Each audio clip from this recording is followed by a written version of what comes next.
She lived alone, surrounded by snow and silence, never expecting anything, let alone him, to return. But on a night like the one he disappeared, there was scratching at the door. Not just him. 3 pairs of tiny eyes peeked from the shadows behind him. Why did a wild bobcat come back? And what did he want her to see? This story isn't about pets. It's about survival, grief, trust, and the most unexpected reunion of all. Stay with me, because what happens in the frozen mountains of Montana will break your heart, just before it pieces it back together. A cabin, a woman, and a wound the world couldn't see. The wind howled like a wounded animal through the trees of Whitefish, Montana. Snow drifted in thick curtains, silencing everything but the crunch of ice beneath old wooden steps. At the edge of the forest, where the pines grew dense and untamed, stood a small log cabin, sturdy, weathered, forgotten by time. Inside, Emma Caldwell sat cross-legged on the floor, a half-finished sketch resting on her lap. A red shawl draped over her shoulders, her auburn hair messy from hours of distraction. Her eyes, green and dim with weariness, stared at the empty fireplace rather than the page. She hadn't spoken aloud in days, and that was how she liked it. Emma, 38, once lived in bustling Chicago, painting wildlife for glossy magazines and gallery openings. But that was before the unraveling, before her mother's cancer came fast and cruel, before the divorce papers arrived, with a coldness even Montana's winter couldn't match. Now, she chose silence over conversation, mountains over museums, and a drafty cabin over a high-rise apartment. Her skin was pale, dotted with freckles, and her hands, ink-stained and knotted with cold, never stopped sketching. Sketching was the only thread tethering her to herself. She drew the foxes she never saw, the owls she sometimes heard, and a particular lynx she'd once glimpsed through a frost-kissed window, golden eyes gleaming in the dark. But today, she hadn't touched charcoal or pencil. Not since the storm started 2 days ago. The generator was out, the wood was low, and the silence in her chest was louder than anything outside. She pressed her palm to the frosted window pane. The snow outside was thick, over 2 feet by the looks of it. The trees swayed in heavy gusts, shedding white in slow-motion flurries. She looked beyond the tree line, where shadows lived, and her mind, as always, drifted backward, to last winter, to the soft thump on her porch that broke the silence, to him. She closed her eyes. But before the memory could unfold, a sharp gust rattled the window. Emma startled. She shook her head, brushing aside the past like snow from her sleeve. There was work to do.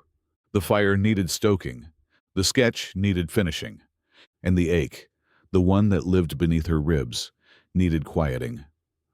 She pulled the wool shawl tighter, stood, and crossed the room barefoot on cold timber floors. Tomorrow, maybe, she'd go check the trail again. Maybe she'd see tracks. But for tonight, she was alone. Just her, the storm, and a memory that wouldn't die. And yet, she couldn't shake the feeling. That something out there hadn't forgotten her either. The scratch at the door. The storm was relentless.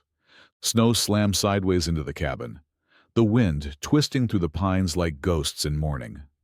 Emma wrapped herself tighter in her shawl, fingers trembling, as she added kindling to the fireplace. The flame hissed, trying its best to hold on. She sat back down, the crackle of fire the only sound in the room.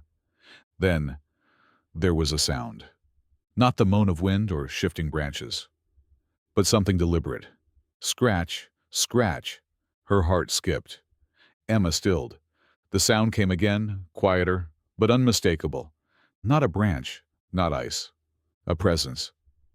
She stepped toward the door, slow and cautious, grabbing the iron poker from beside the hearth. Another scratch. Then a thud. She inhaled, hesitated, then opened the door. The wind rushed in like a living thing, slapping her face with bitter cold. But the sting vanished the moment she looked down.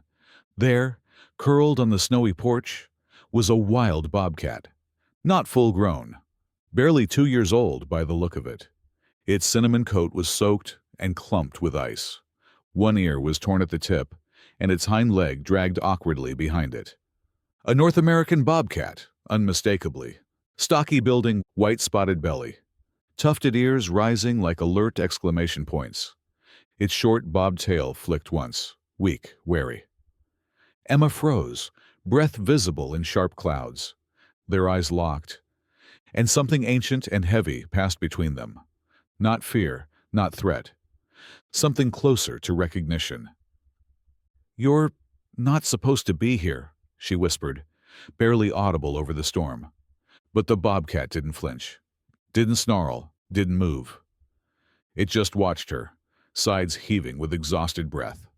She glanced around. No blood trail, no paw prints in the direction it came from.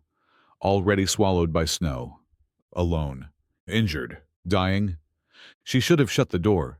Should have called the ranger. But instead, Emma did something entirely reckless. She bent down, placed the poker aside, and whispered gently, "Okay then. Just for tonight." She stepped back, leaving the door open. The bobcat didn't move.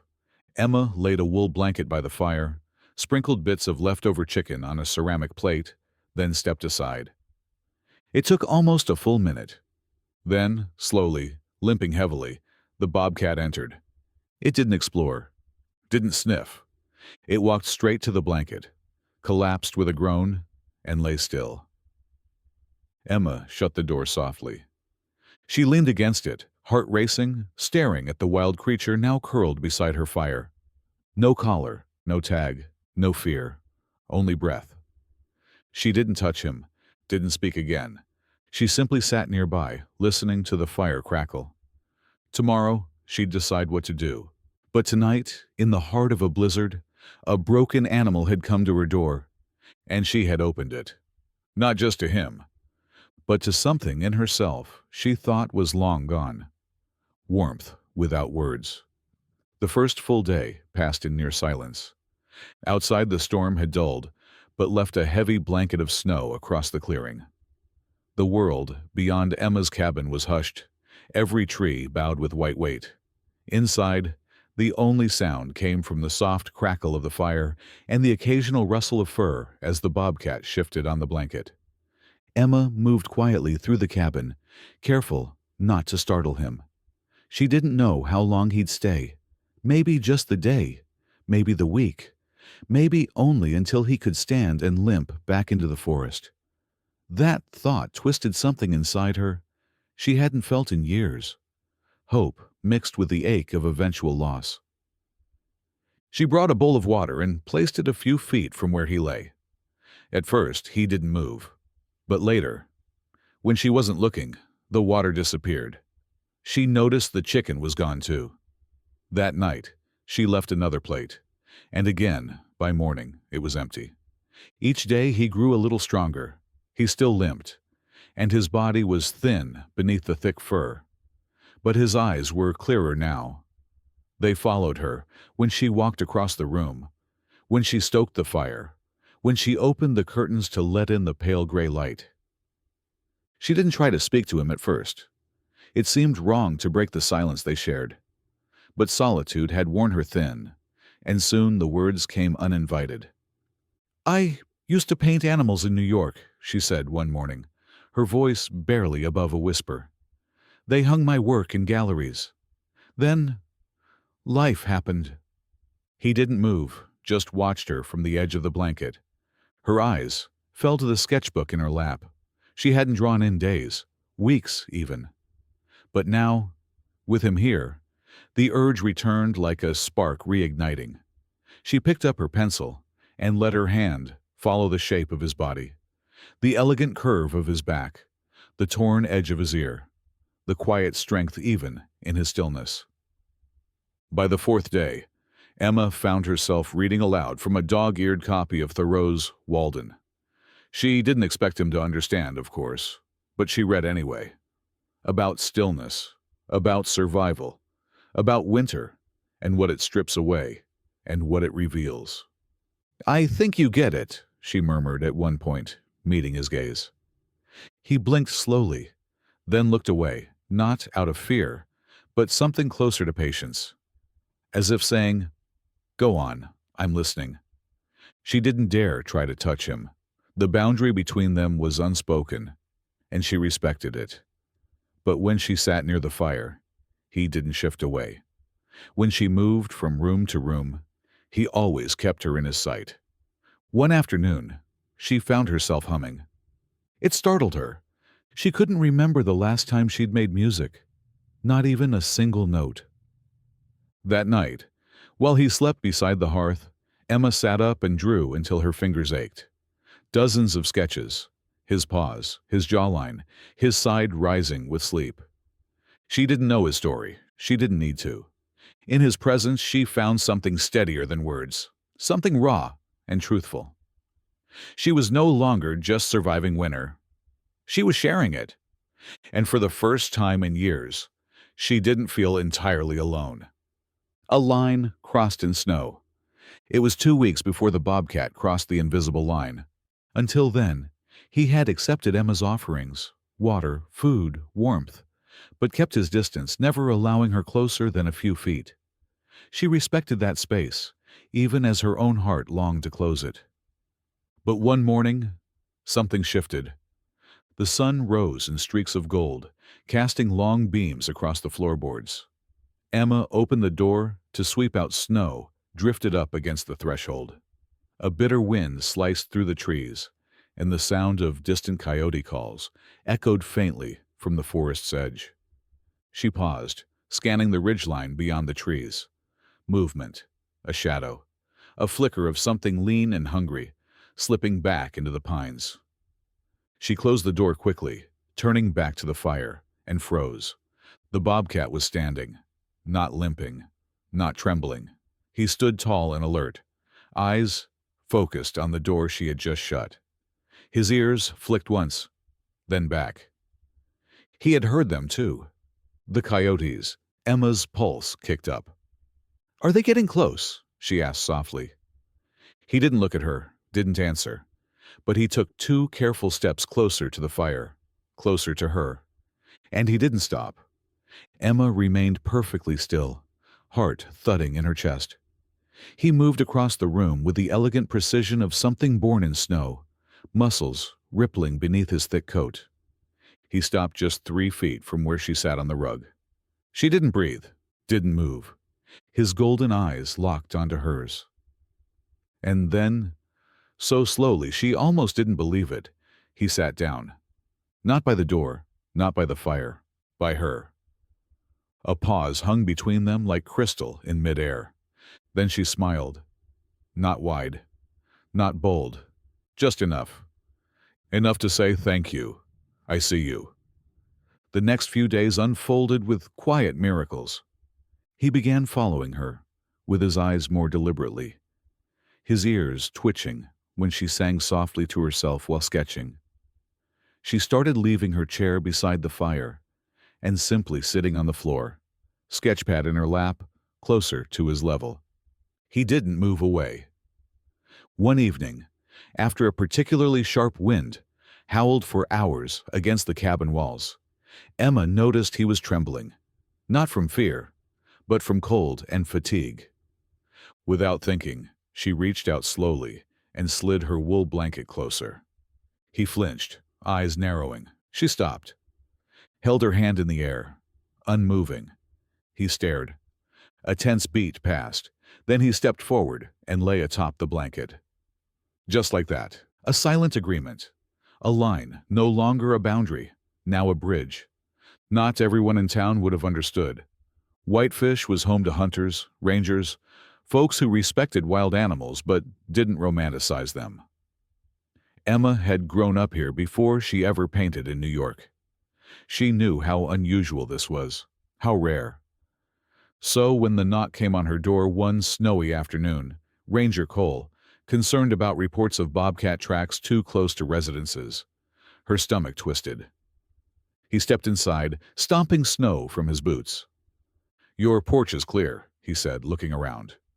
"But I'll need to leave some deterrence by the fence line." Emma stood stiff near the fireplace, hiding her sketchpad full of recent drawings. Her voice stayed calm. "I haven't seen anything," she lied. Cole studied her a moment, then nodded.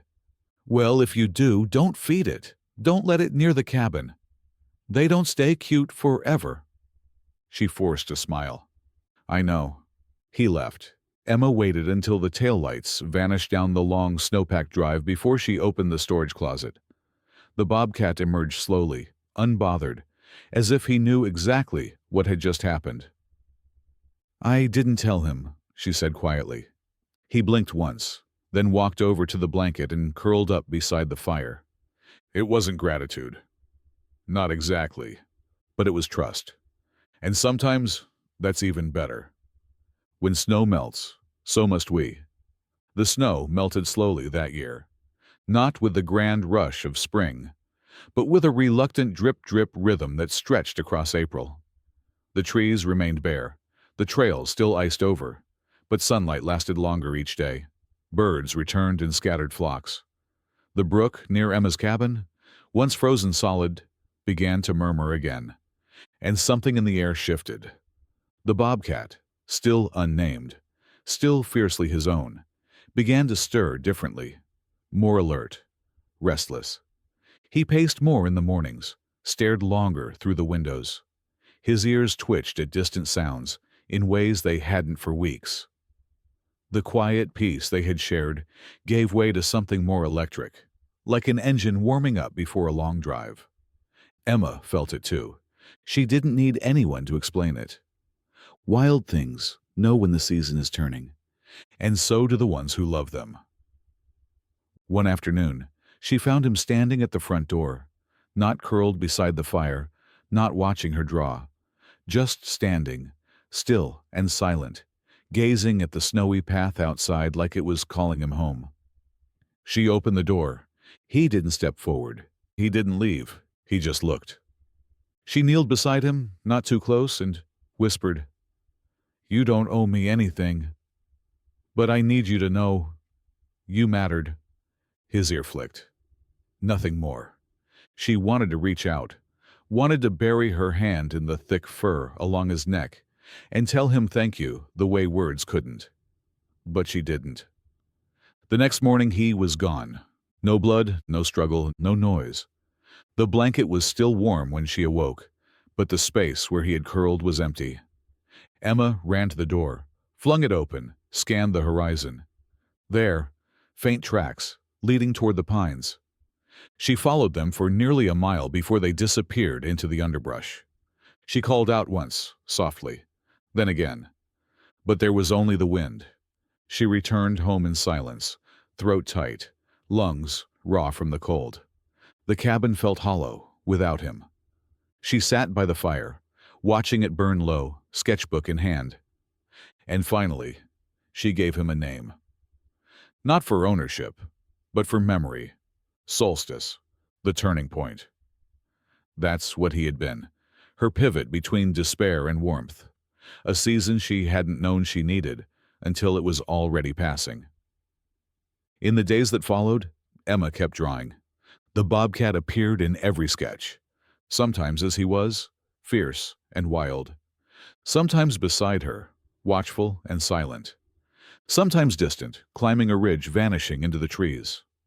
Word traveled slowly in Whitefish, but eventually a few neighbors mentioned seeing a bobcat on the edge of the forest. Alone. Strong. Whole. She said nothing, only smiled. Weeks passed, then months. Spring bloomed, then summer. And yet, even as life returned to the mountains, the cabin, and to her hands, one truth remained like a soft ache in the ribs. He was gone. Not taken, not lost. Just gone.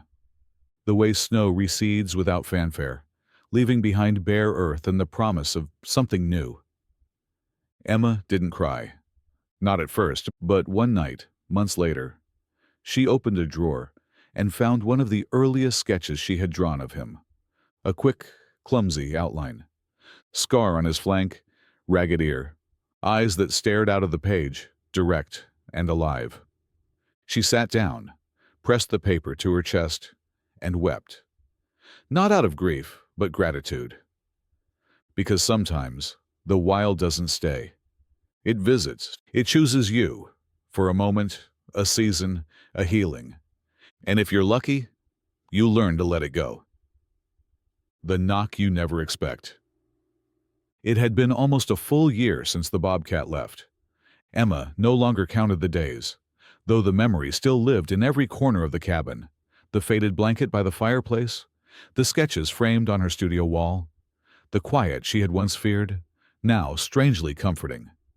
She no longer looked for paw prints when she went outside. She no longer flinched at the sound of branches snapping in the forest.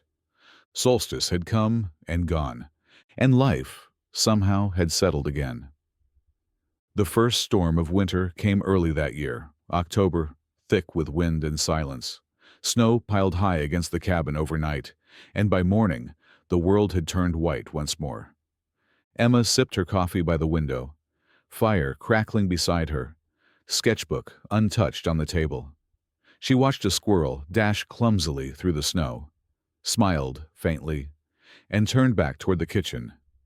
Then she heard it. Scratch, scratch. Her body went rigid. Not again, she thought. It couldn't be. She set her mug down slowly, heart beginning to thrum like a drumbeat in her ears. Thump. This time, it wasn't a scratch. It was weight. A gentle pressure against the wooden door. Familiar, measured. Emma crossed the room, her legs suddenly unsure beneath her. She reached for the handle, paused, then pulled. The cold burst in, sharp and biting, but she didn't feel it, because there, standing in the doorway, coated in frost, eyes golden and steady, was Solstice, bigger now, his frame more powerful, muscles rippling beneath his thick winter coat. The scar along his side still visible, though faded. His eyes locked with hers, not wild, not wary, just calm. But he wasn't alone. Behind him, nestled in a clumsy cluster of fur and oversized paws, were 3 tiny kittens. Emma blinked. Bobcat kittens. 3. Their coats were soft and downy, spotted and wild. One had a front paw tucked under awkwardly. Another blinked with a squint, as if the light was too much.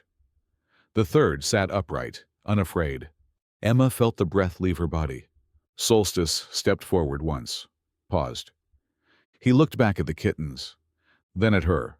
No words passed. But something else did, something unspoken, deeper than language. He wasn't just visiting. He had brought them here, and somehow, impossibly, unbelievably, he trusted her enough to do so. Emma stepped aside, didn't ask questions, didn't cry. She simply opened the door wider, and the wild walked in once more, where the wild trusts you back. The kittens hesitated at first. They bunched together in the snow, eyes wide, little tails flicking with uncertainty. One mewed, a high, thin sound, then took a tentative step forward. The others followed clumsily, their soft paws disappearing into the powder. Solstice didn't guide them. He didn't nudge or coax. He simply stood at the threshold watching Emma. She knelt down slowly, hands open at her sides, breath shallow. "It's okay," she whispered, not sure if she was speaking to them or herself. The first kitten reached the wooden floorboards and sniffed the air. The second waddled in behind it, and the third, braver now, darted forward and flopped clumsily onto the wool blanket by the fire, letting out a squeaky yawn before curling into a ball. Solstice followed last, stepping inside with the same quiet grace he always had. He circled once, just once, and settled beside the blanket, not touching the kittens, but watching them. Emma's heart ached at the sight, not with sadness, but with something bigger, fuller. She gathered extra towels and slid bowls of warmed broth and shredded chicken onto a tray. The kittens pawed at the plates, clumsily devouring the food, their small teeth not yet sharp enough to chew. One climbed into the bowl entirely. Solstice remained still. He didn't eat, didn't move, just watched. Emma didn't ask where the mother was. The answer was written in the way Solstice positioned himself between the kittens and the door, in the way his ear twitched at every gust of wind, in the quiet alertness that never left his posture, even as his body rested. He hadn't come for help. He had come to give them a chance. Emma turned the old sunroom into a makeshift den. She layered it with old blankets, built a nest of softness and quiet. The kittens explored it quickly, tumbling over each other in innocent chaos. Solstice paced the perimeter once, then lay down near the entrance, guarding. Emma set her sketchbook on the windowsill. She wouldn't need it today. The real story was happening in real time, inches from her fingertips. As the sky darkened and snow began to fall again, Emma sat in her rocking chair and listened to the tiny sounds of paws scuffling across the floor, soft yawns, and the steady breath of the bobcat who had once wandered into her life broken and alone. Now, he had returned whole, with 3 new lives in tow, and somehow impossibly, he had chosen her to witness it all. The second goodbye. The days passed with a quiet rhythm of care and wonder. Emma marked time not by dates or hours, but by small milestones. The first time all 3 kittens ate without toppling the bowls. The first time they clambered onto the couch and curled into her blankets. The first time Solstice let her sit beside him, close enough to feel the warmth of his fur against her leg. She never touched him. He never asked her to. Their understanding was deeper than that. She didn't try to domesticate the kittens. She didn't confine them or place collars around their necks. Instead, she let them explore. She kept windows open during warmer days, let them sniff the wind and watch the birds from the porch. She spoke to them, not like a pet owner, but like a steward of a secret she didn't deserve, yet had been entrusted to guard. By late February, the snow began to soften. The woods no longer whispered death. They hummed with life beneath the surface. And Solstice, who had watched every movement from the shadows, stood more often at the window. One morning, Emma found him there before sunrise, ears twitching, eyes fixed on the forest. She knew the time had come. That afternoon, he walked to the sunroom, looked at his kittens, now lankier, more confident, playful but alert, and let out a low, short growl. The kittens froze, then looked up. He repeated it, then turned toward the open door. The largest kitten followed immediately. The second hesitated, glanced at Emma, then scrambled after its sibling. The third, the smallest, the one who always curled into her lap, stood still, ears drooping. Emma knelt down, heart thudding. "It's okay," she whispered. The kitten tilted its head. Emma gave a soft smile and stepped back. Solstice waited at the porch's edge. The kitten turned, ran to its father, and the 4 of them disappeared into the trees. No fanfare, no long look back, just the soft crunch of snow fading into the forest. Emma stood in the doorway long after they were gone. The cabin felt emptier than ever, but she wasn't crying. Not this time, because loss wasn't the word. What she had been given was never hers to keep. It was only hers to witness, to protect, and to honor. And that, she realized, was enough. More than enough, drawn from silence. Spring arrived slowly, the way it always did in Montana.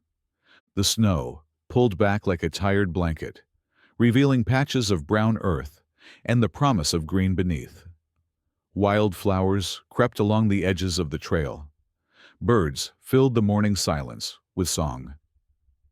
Emma sat at her desk, surrounded by scattered sketches, fur in motion, paws in snow, wild eyes that had looked right into her and seen something worth returning to. She hadn't drawn anything new for weeks. Not because she was empty, because she wasn't sure where to begin. Then one day it came, like solstice had once come, unexpectedly, quietly, and with a kind of undeniable force. She opened a new journal, sharpened her pencil, and wrote, "He came to me when I was no one, and somehow that was enough." From there the story flowed. Not just his story, Heron. The isolation, the grief, the long nights with nothing but firelight and ache. The way healing sometimes arrives in fur and silence, not words and noise. She turned her drawings into a children's book, not one with fairy tale magic or talking animals. This one told the truth, about how wild things survive, about how humans sometimes forget their animals too, and how trust is the rarest language in the world. She called it Solstice and the First Snow. Small presses turned her down, said it was too subtle, too quiet, too real. But she kept going. A friend in town connected her with a wildlife nonprofit who saw something more in her pages. They helped her self-publish, then promoted the book during their conservation campaign. It spread like snow on wind. Not viral, but steady. Letters began arriving. Teachers who read it in classrooms. Children who wrote back saying they looked for bobcat tracks near their homes. Rangers who said it reminded them to pause before labeling something dangerous. People didn't just read the story, they felt it. And Emma, in sharing it, found something she didn't know she needed: belonging. Not just to a place, but to a purpose. She began speaking at schools, painting murals at wildlife centers, collaborating on rescue initiatives. Always, she told the story not with grandeur or embellishment, but with reverence. Because she hadn't saved Solstice. He had saved her. She returned to the forest trails often, especially in winter. Sometimes she spotted prints. Once, she glimpsed movement in the trees. A flash of cinnamon fur, a bobtail vanishing into the snow. She never tried to follow. Some gifts are too sacred to chase. So she smiled, pulled her scarf tighter, and kept walking. Because she already knew how this story ended. It didn't. Not every bond needs to be spoken to be understood. In the heart of winter, a wounded wild creature stepped into a woman's life. Not to be tamed, but to remind her what it meant to be alive. From Solstice, we learn that healing doesn't always come wrapped in comfort.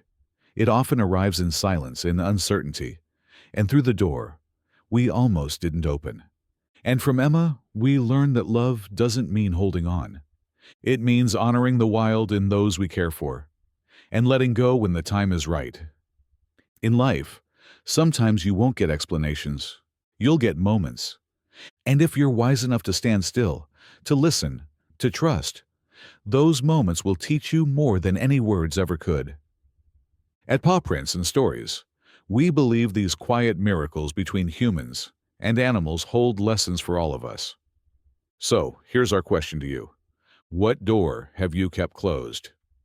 And when the snow falls, will you be ready to open it? If stories like this speak to your soul, come back. There's always another paw print to follow.